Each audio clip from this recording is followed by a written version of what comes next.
साथियों नमस्ते। तो आज हम अध्याय 2 बहुपद के जो इम्पोर्टेंट पॉइंट्स हैं वो पढ़ेंगे और हमारा सबसे पहला पॉइंट है बहुपद। तो देखो बहुपद किसे कहते हैं? ऐसा बीजीय व्यंजक जिसमें चर की घात 0 या धनात्मक पूर्णांक को बहुपद कहलाता है। यानी कोई भी बीजीय व्यंजक होता है उसमें चर की घात अगर 0 है या फिर कोई भी प्लस की संख्या है तो वो व्यंजक हमारा क्या बन जाएगा? बहुपद बन जाएगा, है ना। हमने पढ़ा है कि बीजीय व्यंजक क्या होता है, जिसमें चर और कोई भी संख्या, कोई भी वास्तविक संख्या जिसे हम क्या कहते हैं? अचर। ठीक है, तो ये हमारा क्या हो गया? ये हमारा चर हो गया और ये हमारी क्या हो गई? ये वास्तविक संख्या यानी कि क्या हो गया? अचर हो गया। और बीच में हमारा प्लस माइनस गुणा भाग कुछ भी आ सकता है। ठीक है, तो ये जो हमारा व्यंजक बना है इसी को हम क्या कहते हैं? बीजीय व्यंजक कहते हैं।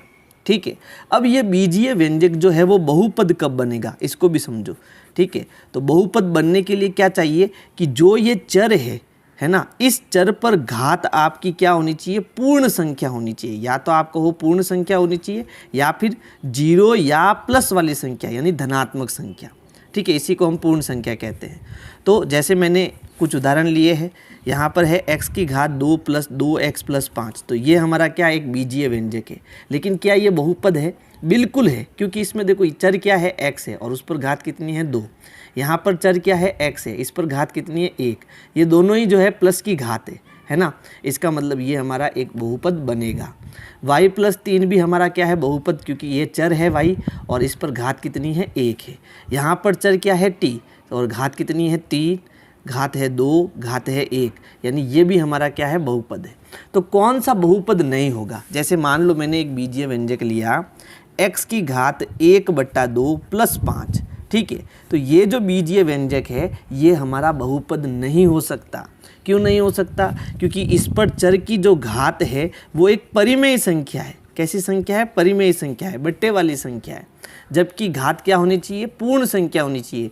यानी 0 हो सकता है, 1 हो सकता है, 2 हो सकता है, यानी प्लस की जो भी संख्या है वो सारी हो सकती है ना। तो क्या x की घात 0.5 + x + 3 ये हमारा बहुपद हो सकता है? नहीं हो सकता। क्यों? क्योंकि देखो इस चर पर तो घात 1 है लेकिन इस चर पर घात क्या है? 0.5 है और 0.5 जो है वो पूर्ण संख्या में नहीं आता है।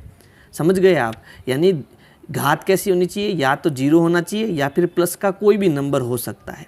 बट्टे वाली संख्या भी नहीं होनी चाहिए और आपके ये पॉइंट वाली संख्या भी नहीं होनी चाहिए, रूट वाली संख्या भी नहीं होनी चाहिए। जैसे मान लो x की घात मैंने √2 लिख दिया और +5 लिख दिया, तो ये भी हमारा बीजीय व्यंजक है लेकिन ये बहुपद नहीं है क्योंकि इसके ऊपर एक अपरिमेय संख्या है ना। तो बहुपद हमारा कौन होगा? जिस पर चर की घात हमेशा क्या हो? चर की घात हमेशा पूर्ण संख्या हो, यानी 0 और प्लस की संख्या।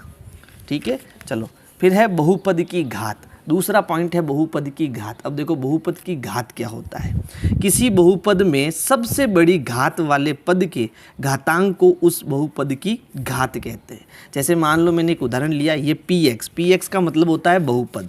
बहुपद को गणित में कैसे लिखते हैं? तो बहुपद को गणित में हम लिखते हैं px से। x का मतलब क्या है? ये जो बहुपद है उसमें चर हमारा x है। तो एक बहुपद लिया मैंने, क्या है? 5x की घात 3 + 3x + 2।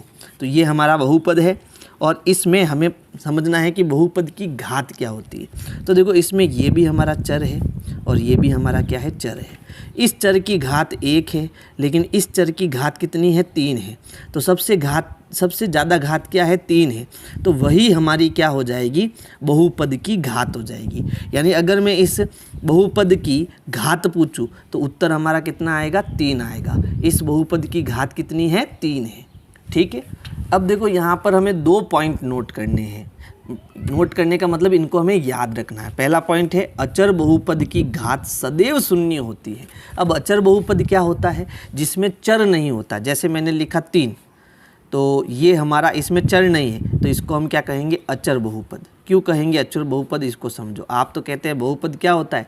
जिसमें चर की घात क्या हो? चर की घात पूर्ण संख्या हो, है ना। पूर्ण संख्या मतलब जिसकी घात 0, 1, 2, 3 इनमें से कोई हो, वो हमारा क्या होता है? बहुपद होता है। अब ये 3 जो है वो हमारा अचर बहुपद है, वो कैसे पता चलेगा? तो क्या मैं 3 को x की घात 0 से गुणा कर सकता हूँ? बिल्कुल कर सकता हूँ, क्योंकि x की घात 0 यानी किसी भी संख्या की घात 0 होती है तो उसका उत्तर हमेशा कितना आता है? 1 आता है। जैसे 5 की घात 0 1 आएगा, 2 की घात 0 1 आएगा, है ना। यानी किसी भी संख्या की घात 0 होती है तो उत्तर हमारा 1 आता है। तो यहाँ 3 इंटू, ये समझना, 3 इंटू एक्स की घात 0, तो x की घात 0 मतलब कितना? 1। तो 3 का 1 से गुणा कितना हुआ? 3। तो ये 3 जो है वो हमारा एक अचर बहुपद है और इसके साथ गुणे में मैं x की घात 0 लिख सकता हूँ, है ना। और अचर बहुपद की यहाँ पर घात हमेशा कितनी आएगी? 0 आएगी। इसीलिए मैंने यहाँ पर नोट करके लिखा है कि कोई भी अचर बहुपद हो उसकी घात सदैव क्या होती है? शून्य होती है। दूसरा पॉइंट है शून्य बहुपद की कोई घात नहीं होती, ये भी याद रखना है आपको। अब हमारा अगला पॉइंट है घात के आधार पर बहुपद के प्रकार। तो देखो, घात के आधार पर बहुपद 3 प्रकार के होते हैं। पहला होता है रेखिक बहुपद, दूसरा होता है द्विघात बहुपद और तीसरा होता है त्रिघात बहुपद। तो देखो, रेखिक बहुपद क्या होता है? इस प्रकार के बहुपद की घात 1 होती है ना। अभी हमने पढ़ा बहुपद की घात के बारे में। तो जैसे मैंने एक बहुपद लिया x + 5, तो इसमें चर हमारा क्या है? x है और इस पर घात कितनी है? 1 है। तो जिसमें अधिकतम घात, जिसमें चर की अधिकतम घात कितनी हो? 1 हो, तो उससे हम क्या कहते हैं? रेखिक बहुपद कहते हैं। रेखिक बहुपद कहते हैं। और बहुपद को हम कैसे लिखेंगे? px से लिखेंगे, है ना। px का मतलब हो गया इसमें चर हमारा x है। जैसे एक एग्जाम्पल और लेते हैं, एक मैंने बहुपद लिया pt और यहाँ पर ले लिया t + 2, है ना। तो इसमें भी चर की घात कितनी है? 1 है। तो ये भी हमारा कैसा बहुपद है? रेखिक बहुपद है। ठीक है। अब यहाँ पर कुछ एग्जाम्पल मैंने लिखे हैं, वो आपको याद करना। जैसे 3x + 4, 5x, 6t - 2, ये सभी हमारे रेखिक बहुपद है क्योंकि इसमें चर की अधिकतम घात कितनी है? 1 है। अब इसका यहाँ पर देखो मैंने व्यापक रूप भी लिखा है ना। अब व्यापक रूप क्या होता है उसको समझना आप। व्यापक रूप, ठीक है। मैंने कहा ये t + 2 हमारा क्या है? एक रेखिक बहुपद है ना, रेखिक बहुपद है। मैंने कहा कि इस कोई भी रेखिक बहुपद हमारे पास हो सकता है। मैंने कहा ऐसा रेखिक बहुपद बताओ जिसमें किसी प्रकार का भेदभाव ना हो, किसी संख्या का भेदभाव ना हो। जैसे मैंने कहा यहाँ t की जगह मैं m भी तो लिख सकता हूँ और 3m भी तो लिख सकता हूँ, 3m + 2 भी तो लिख सकता हूँ, ये भी तो एक रेखिक बहुपद है ना। तो 3 की जगह 5 भी तो लिख सकता हूँ, 7 भी तो लिख सकता हूँ, है ना। तो ये संख्याओं के साथ भेदभाव हो रहा है। तो एक काम करते हैं, हम इनका व्यापक रूप लिख देते हैं, है ना। तो मैंने लिख दिया ax + b। तो यहाँ पर चर हमारा कितना है? x और इस पर घात कितनी है? 1। तो ये हमारा क्या हुआ? रेखिक बहुपद हो गया, है ना। और यहाँ a और b हमारी क्या होगी? वास्तविक संख्या हो सकती है, कोई भी वास्तविक संख्या। यानी a की जगह 1, 5, 7, 8 कुछ भी आ सकता है, b की जगह 0, 4, -3, -2 कुछ भी आ सकता है। समझ गए ना। तो इसे हम कहते हैं व्यापक रूप। तो अगर आपको कहे व्यापक रूप में रेखिक बहुपद का व्यंजक क्या होगा, तो हमारा आंसर होगा ax + b। ठीक है, ये रेखिक बहुपद का व्यापक रूप है। नेक्स्ट है द्विघात बहुपद। तो द्विघात बहुपद क्या होता है? तो इस प्रकार के बहुपद की घात, अधिकतम घात कितनी होती है? 2 होती है। तो द्विघात में बहुपद की घात कितनी होती है? 2। जैसे मैंने ले लिया 5x की घात 2 + 2x + 3। तो ये भी चर है, ये भी चर है। इस चर में घात 1 है, इस चर में घात 2 है। तो अधिकतम घात 2 है, इसलिए हम इसको क्या कहेंगे? द्विघात बहुपद। ठीक है, इसको हम क्या कहेंगे? द्विघात बहुपद। अच्छा, तो अब द्विघात बहुपद का ये मैंने एक एग्जाम्पल ले लिया। अब इसका अगर व्यापक रूप पूछे, क्या पूछे? व्यापक रूप। तो व्यापक रूप क्या होगा कि भाई a की जगह, यहाँ पर जो 5 है इसकी जगह मैं a लिख देता हूँ, x की घात 2, 2 की जगह b लिख देता हूँ, ये हो गया b × x, + 3 की जगह मैं c लिख देता हूँ। ठीक है, ये इसका क्या हो गया? व्यापक रूप हो गया।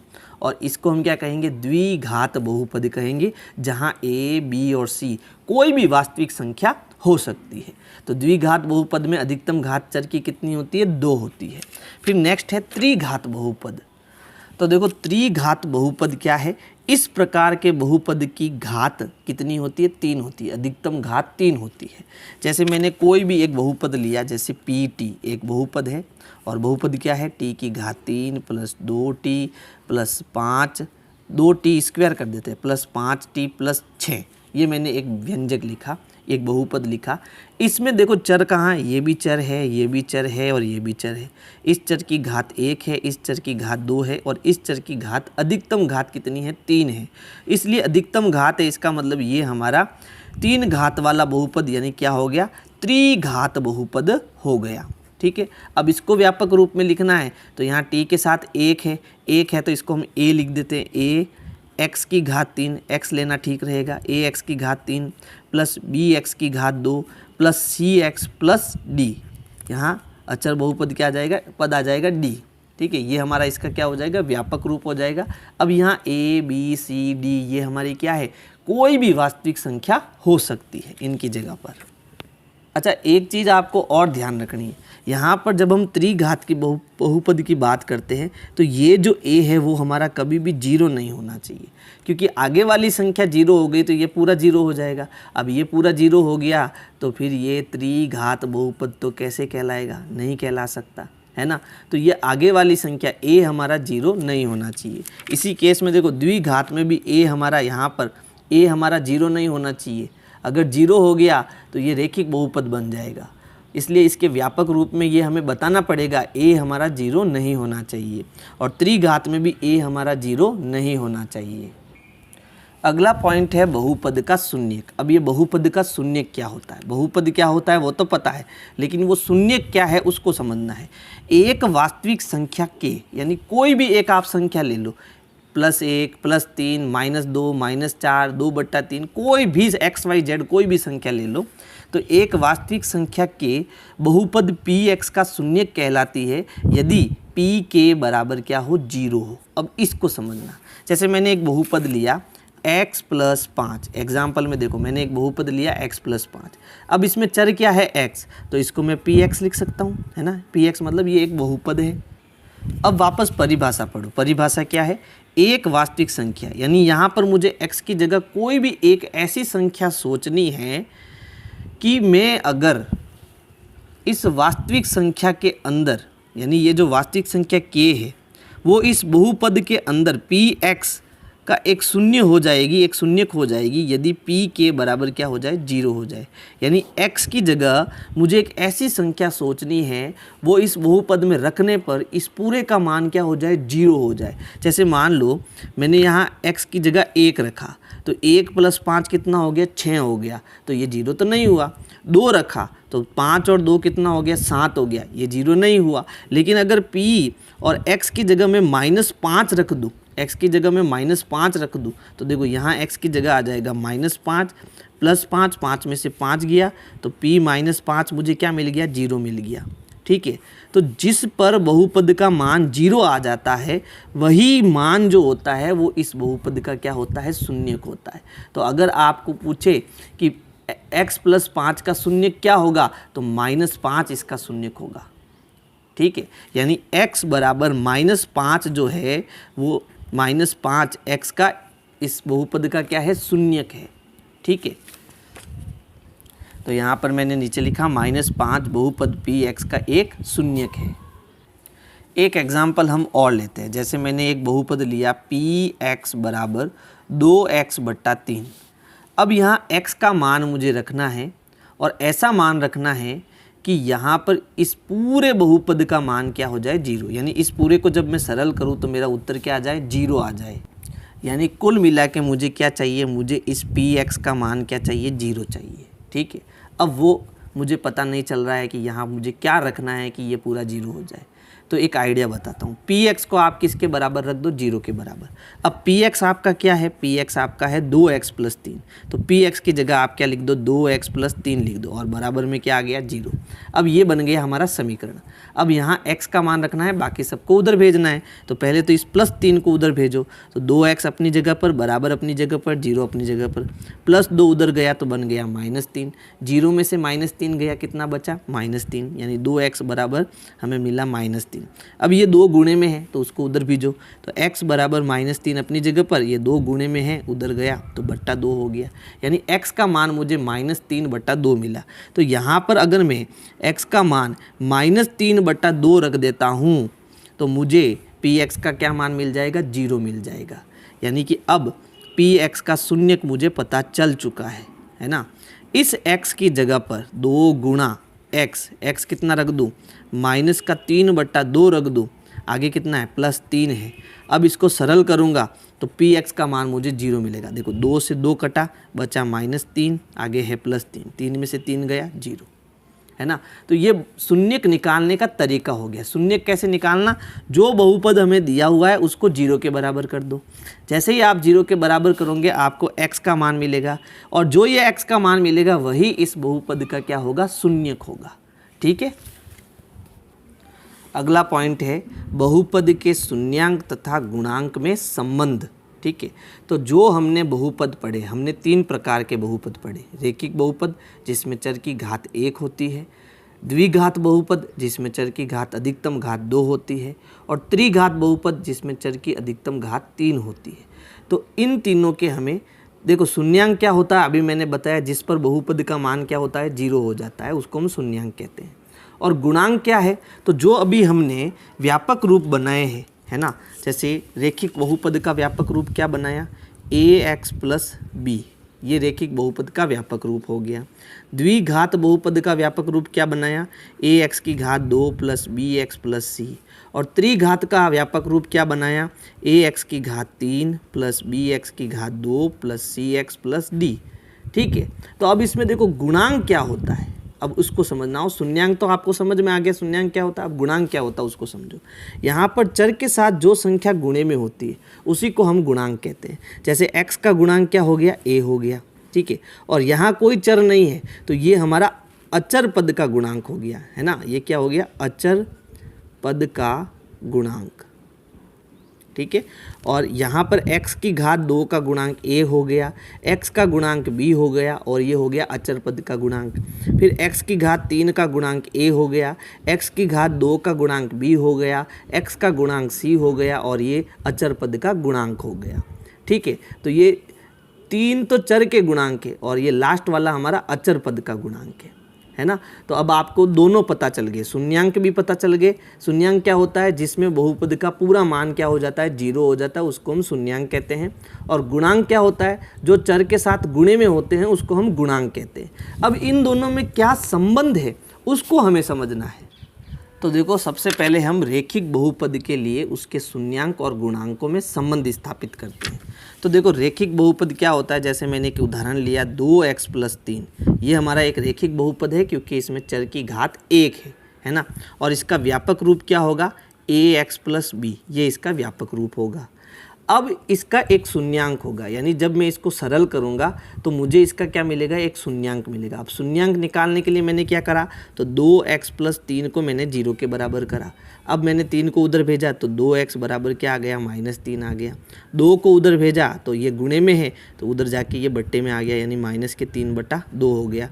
तो ये इस बहुपद का क्या आ गया, एक शून्यक आ गया, है ना।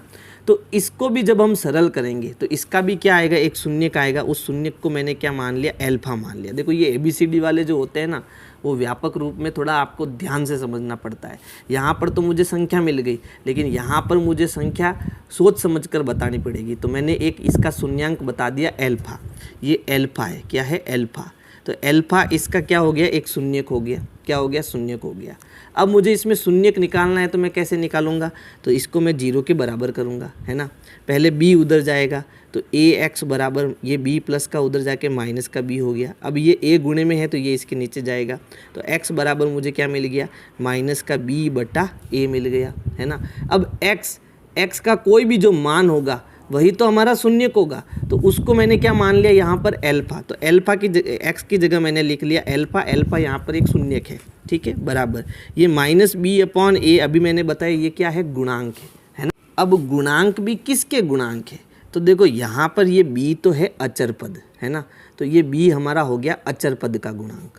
और a किसका गुणांक है, चर का गुणांक, और चर क्या है यहाँ पर x, यानी ये x का गुणांक है। तो यहाँ पर अल्फा ये तो हमारा क्या हो गया, ये तो हमारा हो गया शून्यक, ठीक है, बराबर ये माइनस बी हमारा क्या है, अचर पद का गुणांक है, अचर पद का गुणांक है, ठीक है, बट्टा a हमारा क्या है, तो a हमारा यहाँ पर x का गुणांक है, x का गुणांक है, ठीक है। यही इसमें संबंध है और ये संबंध आपको याद रखना है। यानी इसमें संबंध क्या होता है, अल्फा बराबर माइनस बी बटे ए होता है, ये इसके बराबर होता है। जैसे एग्जाम्पल से समझो, मैंने इसका शून्य क्या निकाला, माइनस के 3/2 निकाला, तो ये हमने अल्फा की जगह मैंने -3/2 लिख दिया, बराबर यहाँ पर इस साइड में क्या है, माइनस बी बटा ए, यानी इधर जब मैं बी और ए का मान रखूँगा तो ये इसके बराबर आएगा। अब देखो मान रखते हैं, तो यहाँ पर देखो मैंने बट्टा लगा दिया, ऊपर क्या है माइनस, तो माइनस लगा दिया। अब यहाँ b देखो क्या है, तो देखो ये हमारा a है और ये हमारा b है, तो b यहाँ कितना है 3, तो ऊपर आ गया 3। a हमारा x का गुणांक है ना, अचर पद का गुणांक है 3 और x का गुणांक क्या है 2, तो नीचे हमारा आ गया 2। तो देखो दोनों साइड हमारी बराबर हो गई। पहले तो मैंने शून्यक निकाला, वो शून्यक देखो, और अल्फा बीटा का b और a का मान रखा, तो वो मान देखो, दोनों क्या आ गए, बराबर आ गए, है ना। यानी ये हमारा क्या बन गया, एक सूत्र बन गया। ये सूत्र आपको याद रखना है, ठीक है। अब अगर मान लो हमारे पास कोई भी एक द्विघात बहुपद है, यानी जिसमें चर की अधिकतम घात 2 है, तो उसके शून्यंक और गुणांक में क्या संबंध होगा वो हमें समझना है। यानी उसमें जो शून्यांक हम निकालेंगे और गुणांक हम निकालेंगे उसमें क्या संबंध होगा वो समझना है। तो इसके लिए मैं एक एग्जांपल ले रहा हूँ। जैसे यहाँ पर देखो एक उदाहरण लिखा है x की घात 2 + 8x + 15, तो इसी को मैं सरल कर रहा हूँ। तो ये हमारा क्या हो गया, एक द्विघात बहुपद हो गया, यानी px बराबर x की घात 2 + 8x + 15, ठीक है। इसको हमें सरल करना है। सरल करना मतलब x का मान मुझे लाना है, तो इस पूरे को मुझे किसके बराबर रखना पड़ेगा, 0 के बराबर। तो x की घात 2 + 8x + 15 को मैंने किसकी बराबर रख दिया, 0 के बराबर। अब मैं क्या करूँगा, इसके गुणनखंड करूँगा। तो देखो गुणनखंड करना मैंने एक पूरी एक ट्रिक के साथ वीडियो बनाई है, जो कि मैं आपके आई बटन में वो वीडियो की लिंक दे दूँगा। तो उस पर आई बटन पर आप क्लिक करना, आपको वहाँ पर ये गुणनखंड कैसे करते हैं वो पूरा पता चल जाएगा। अब मैं इसमें शॉर्ट में इसके गुणनखंड कर रहा हूँ, है ना। देखो यहाँ पर ये तीसरा पद है 15। अब 15 किन किन के गुणे से बना है, तो 5 × 3, 5 त्रिया होता है 15, और यहाँ है 8, तो 5 और 3 को जोड़ने पर आता है 8, है ना। यानी इसके 2 टुकड़े हैं, एक तो 5 है और एक 3 है। तो यहाँ हो गया x की घात 2। अब मैं 8x को 2 भागों में लिखूँगा, एक तो लिखूँगा 5x + 3x, और ये हो गया हमारा लास्ट में 15, और इसको हमें 0 के बराबर रखना है। क्यों रखना है 0 के बराबर, क्योंकि मुझे इसका शून्यांक निकालना है ना। अब देखो, अब इसको आगे सरल करते हैं। देखो 8x वापस 5x और 3x को जोड़ेंगे तो क्या हो जाएगा 8x। तो ये संख्या हमें कहाँ से मिली, तो मैंने यहाँ पर 15 के 2 गुणनखंड किए, 5 और 3। तो देखो गुणा करने पर तो आ रहा है 15 और जोड़ने पर आ रहा है 8, तो वही टुकड़े यहाँ पर हमें लेने हैं, है ना। अब देखो यहाँ पर मैं ये दोनों पद और ये दोनों पद ले रहा हूँ। यहाँ पर x, दोनों में x है तो x आ गया कॉमन, तो यहाँ क्या बचा x + 5 प्लस यहाँ देखो दोनों में 3 का पहाड़ा है, तो 3 कॉमन आ गया, तो अंदर बचा 3 पंजे 15, 15 में 3 का भाग कितनी बार गया, 5 बार, तो अंदर बचा 5 बराबर 0। अब इसमें देखो यहाँ इस पद में भी x + 5 है और इस पद में भी x + 5 है, तो x + 5 मैंने कॉमन बाहर ले लिया, तो अंदर क्या बचा x + 3 बराबर 0। अब देखो ये दोनों जो है वो किस में है, गुणे में, और ये दोनों किसके बराबर है, 0 के बराबर।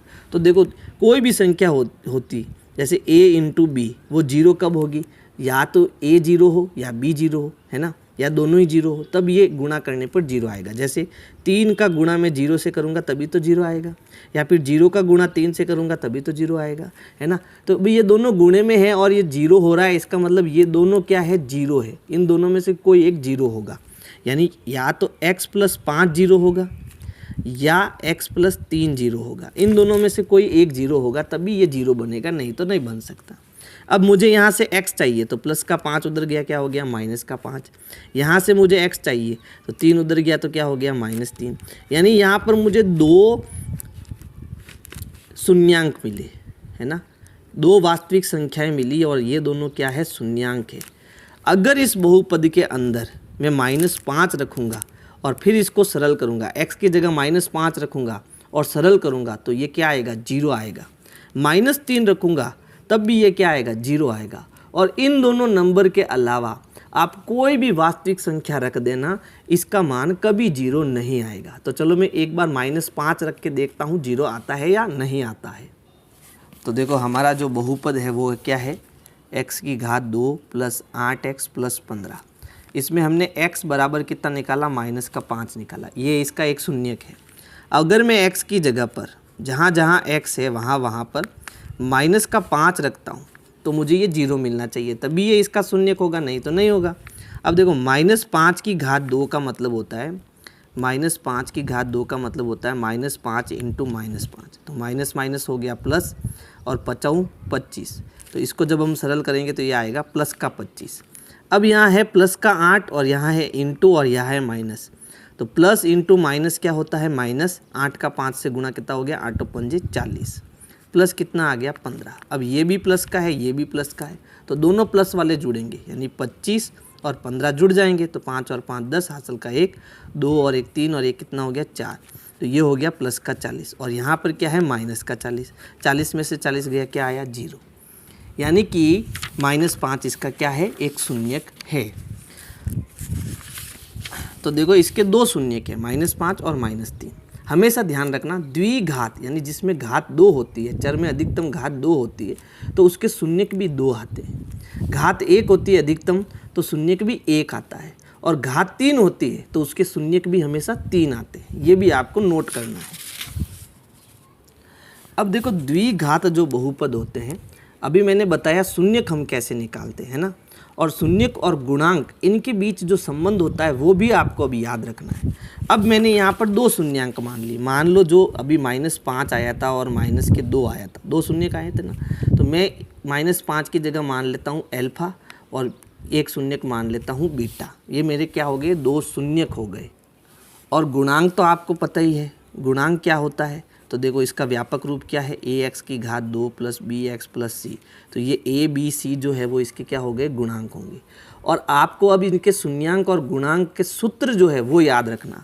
देखो कोई भी 2 शून्यांक है, जब उनको मैं जोड़ता हूँ तो वो हमेशा किसके बराबर आएगा, -b/a के बराबर आएगा, ठीक है। और अगर इन दोनों शून्यांक को मैं गुणा कराता हूँ तो वो किसके बराबर आएगा, c/a के बराबर आएगा। चेक करते हैं, जैसे यहाँ पर मैंने 2 शून्यक निकाले, -5 और -3 है ना। अभी मैंने 2 शून्यक निकाले, ठीक है। देखो मैंने अभी इसको सरल किया था, वापस बता देता हूँ। मैंने 2 शून्यक निकाले, एक तो -5 और दूसरा -3, है ना। अब मुझे क्या करना है, इसकी सत्यता की जांच करनी है कि इसके गुणांक और शून्यांक वास्तव में बराबर है या नहीं है। तो इसका फॉर्मूला मैंने यहाँ बताया है, अल्फा + बीटा = -b/a।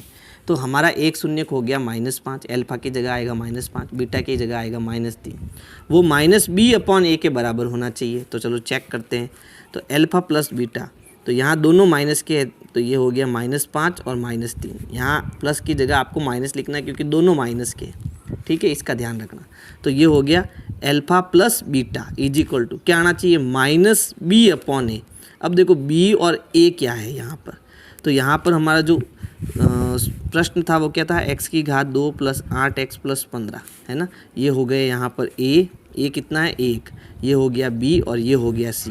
तो b हमारा क्या है, b हमारा यहाँ पर x का गुणांक है 8, तो यहाँ आ गया 8। और a हमारा क्या है, a हमारा यहाँ पर कितना है, 1 है, ठीक है। तो ये हो गया -8/1।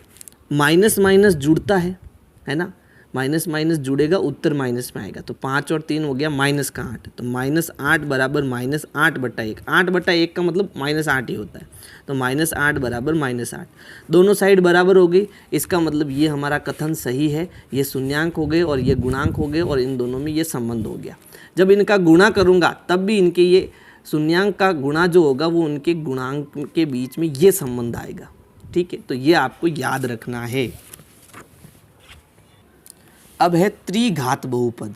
तो ये इसका व्यापक रूप हो गया, ये a b c d ये सब इनके क्या हो गए, गुणांक हो गए।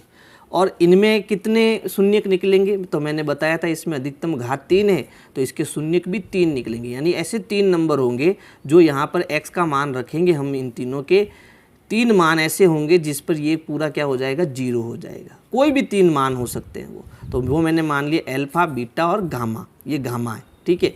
तो ये हमारे तीनों क्या हो गए, शून्य। तो जब हम इन तीनों शून्यकों को जोड़ेंगे तो वो -b/a के बराबर आएगा। फिर इनका अलग अलग गुणा करेंगे, जैसे अल्फा और बीटा का गुणा कर दिया, बीटा और गामा का गुणा कर दिया और अल्फा और गामा का गुणा कर दिया। फिर इन सबको जोड़ दिया तो इनकी जो जोड़ होगी वो c/a के बराबर आएगी। फिर इन तीनों शून्यांकों का जो जब हम गुणा करेंगे तो वो -d/a के बराबर आएगा। तो ये भी आपको ये याद रखना है, ये फॉर्मूला है जो आपको क्या करना है, याद रखना है। अब देखो इसमें हमें 3 पॉइंट नोट करने हैं। पहला है रैखिक बहुपद का केवल एक शून्यक होता है, तो यहाँ केवल की जगह अधिकतम कर देना आप, अधिकतम एक शून्यक होता है, यहाँ पर ये क कर दो, ठीक है। तो रैखिक बहुपद का केवल अधिकतम, ये केवल काट देना, अधिकतम एक शून्यक होता है, अभी मैंने बताया है ना। द्विघात बहुपद के अधिकतम 2 शून्यक होते हैं, केवल की जगह अधिकतम लिखना है आपको, अधिकतम 2 शून्यक होते हैं। और त्रिघात बहुपद के अधिकतम 3 शून्यक होते हैं, ठीक है। ये पॉइंट भी आपको याद रखने हैं, जो अबसद वाले क्वेश्चन है वो उसमें आपको ये पूछ सकते हैं। अब देखो अगला पॉइंट है बहुपद के शून्यकों का ज्यामितीय अर्थ, यानी कि जो हम ज्यामिति का मतलब जो ग्राफ में हम ड्रॉ करते हैं, जितने भी स्ट्रक्चर ड्रॉ करते हैं, जैसे कोई एक लाइन मैंने ड्रॉ करी, ठीक है, तो वो लाइन कहाँ से आई, किसी बहुपद से आई। और मैंने यहाँ पर सबसे पहले बहुपद कौन सा लिया, रैखिक बहुपद। तो रैखिक बहुपद में जो भी हमें शून्यक मिलता है, शून्यक मैंने बताया अच्छे ढंग से क्या होता है ना, तो इसमें जो भी शून्यक होता है तो उसमें उस ग्राफ में उसका क्या अर्थ होगा वो हमें बताना है, ज्यामिति में उसका क्या अर्थ होगा वो हमें समझना है, ठीक है।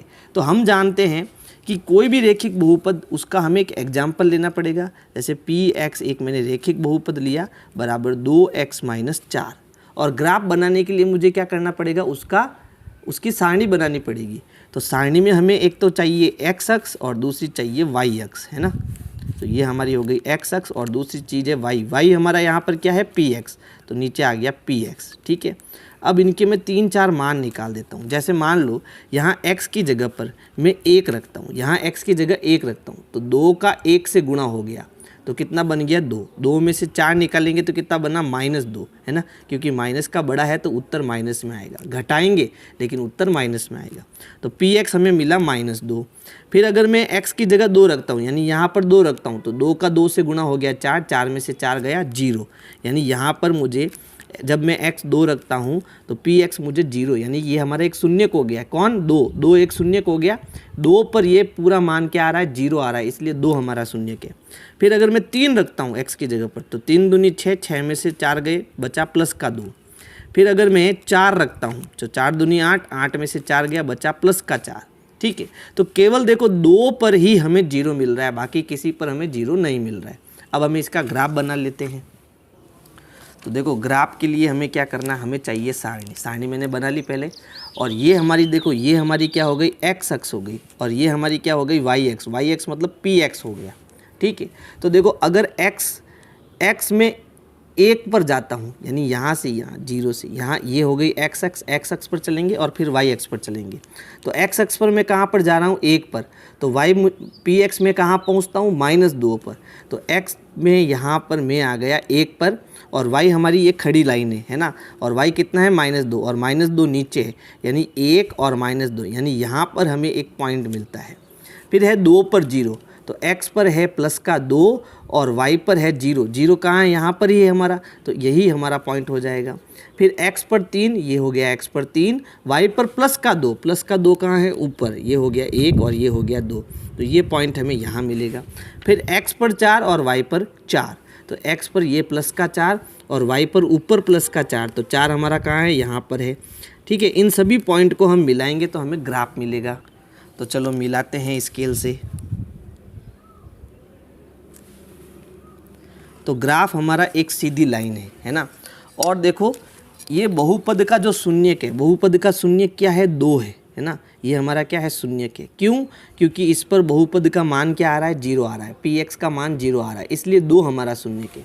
अब देखो ग्राफ में आपको 2 कहाँ दिख रहा है, ये रहा हमारा प्लस का 2, ठीक है।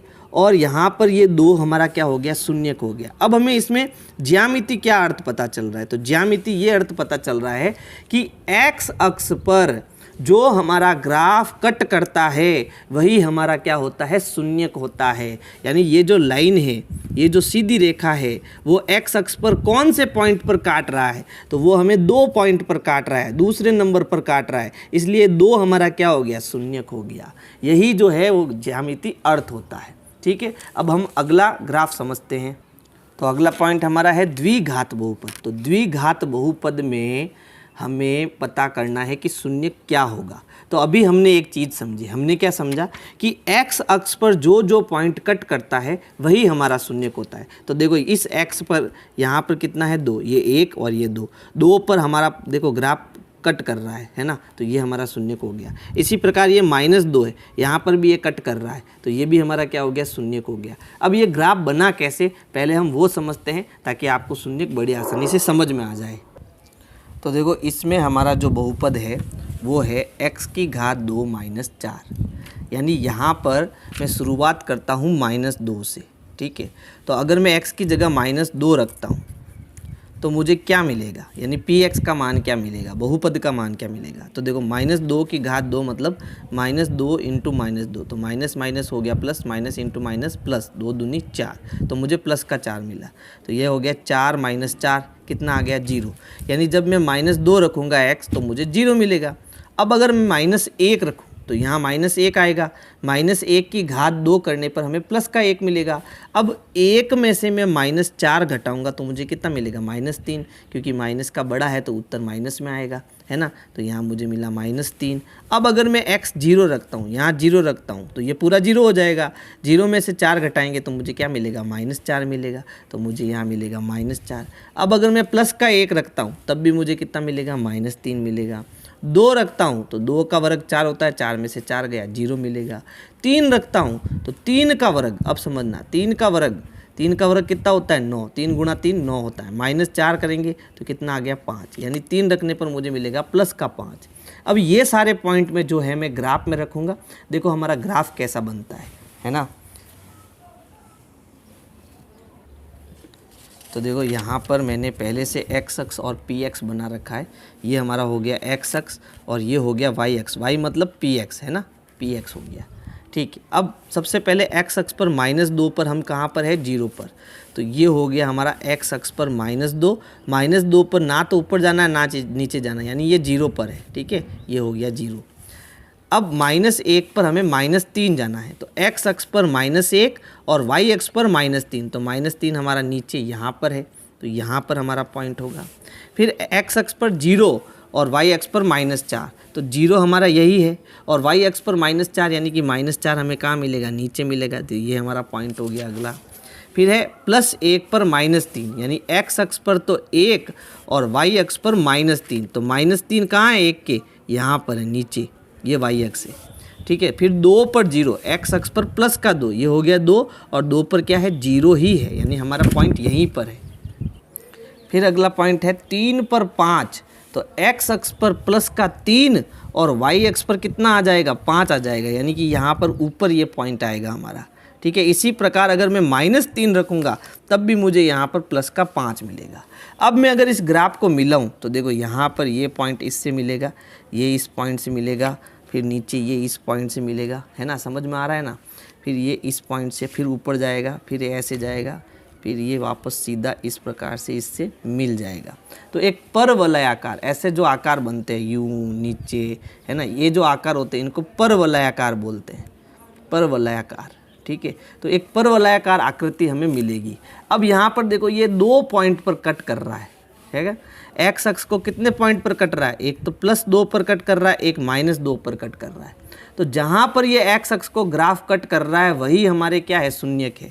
इसीलिए मैंने कहा कि यहाँ पर देखो ये प्लस का 2 शून्यक है और -2 का शून्यक है। और जो हमने यहाँ पर सारणी बनाई उसमें भी देखो -2 पर px का मान 0 आ रहा है और +2 पर भी px का मान 0 आ रहा है। तो यही इसका ज्यामितीय अर्थ होता है। इसी प्रकार जो है हम त्रिघात बहुपद के भी ग्राफ बना सकते हैं, और ग्राफ में जहाँ जहाँ पर बहुपद जो है वो x को कट करेगा, x अक्ष को कट करेगा, वो हमारे क्या हो जाएंगे, शून्यक हो जाएंगे। जैसे मैं कुछ यहाँ पर प्रिंट निकाल के लाया हूँ, वो मैं आपको समझा देता हूँ। जैसे देखो ये ग्राफ है, इसमें ये हमारी क्या हो गई, x अक्ष हो गई, ठीक है, और ये ऊपर हमारी क्या हो गई, y अक्ष हो गई, यानी p अक्ष हो गया। अब इस ग्राफ में देखो x अक्ष को ये ग्राफ जो है एक तो यहाँ पर कट कर रहा है और एक यहाँ पर कट कर रहा है, तो ये दोनों हमारे क्या हो गए, शून्यक होंगे। तो 3 के बाद यहाँ क्या आता है, प्लस का 4, यानी एक प्लस का 4 इस बहुपद का शून्यक होगा। ये रहा हमारा बहुपद, है ना। और यहाँ है -1, तो -1 भी इस बहुपद का क्या होगा, शून्यक होगा। इसी प्रकार देखो यहाँ पर एक और हमने ग्राफ बनाया, ये किसी बहुपद का ग्राफ होगा, तो ये भी देखो 2 पॉइंट पर कट कर रहा है, एक यहाँ पर और एक यहाँ पर। इसका मतलब इसके भी कितने शून्यक है, 2 शून्यक है ना। ये सब हम द्विघात बहुपद के ले रहे हैं क्योंकि इनकी आकृति परवलयाकार होती है। यहाँ पर भी देखो ये 2 जगह कट कर रहा है, तो इसके भी कितने शून्यक होंगे, 2 शून्यक होंगे।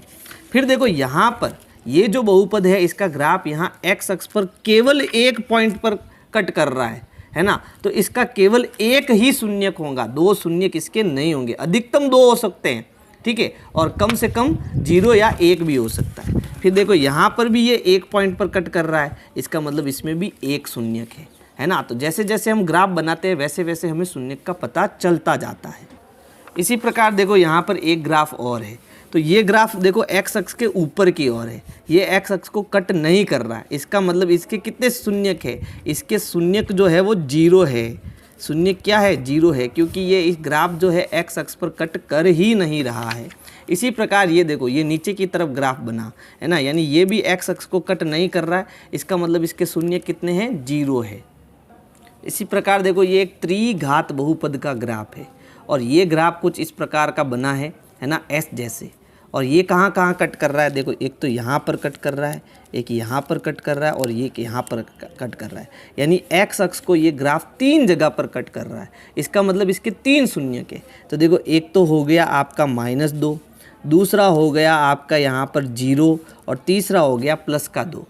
तो इसके 3 शून्यक है, एक तो है +2, दूसरा है -2 और एक है 0। इसके 3 शून्यक है, अधिकतम 3 शून्यक है, ठीक है। फिर देखो यहाँ पर इस ग्राफ में केवल ये एक जगह पर ही कट कर रहा है, तो इसके शून्यक कितने हो गए, 1 हो गए, है ना। ये भी त्रिघात बहुपद है, इसमें अधिकतम 3 शून्यक हो सकते हैं, लेकिन यहाँ पर मुझे कितना शून्यक मिला, एक ही शून्यक मिला, ठीक है। यहाँ पर देखो 2 शून्यक है, एक यहाँ पर है, दूसरा यहाँ पर है, तो इसके कितने शून्यक होंगे, 2 शून्यक होंगे। तो इस प्रकार से आपको ये ग्राफ का अर्थ समझना है कि जहाँ पर बहुपद में x अक्ष पर ग्राफ कट करता है वही हमारे क्या होते हैं, शून्यक होते हैं। तो इस प्रकार से ये आपकी इंट्रोडक्शन वाली वीडियो आज समाप्त होती है। अब आपको क्या करना है, मान लीजिए आपने मेरी वीडियो पूरी देखी है, आपको वीडियो पूरी समझ में आई है, तो आपको लाइक करना है, साथ में अपने दोस्तों को शेयर भी करना है ना। और मैं जितनी भी वीडियो बनाता हूँ वो पूरी देखनी है, थोड़ी थोड़ी नहीं देखनी, या तो देखो ही मत या फिर पूरी देखो। तो आज के लिए इतना ही, थैंक यू।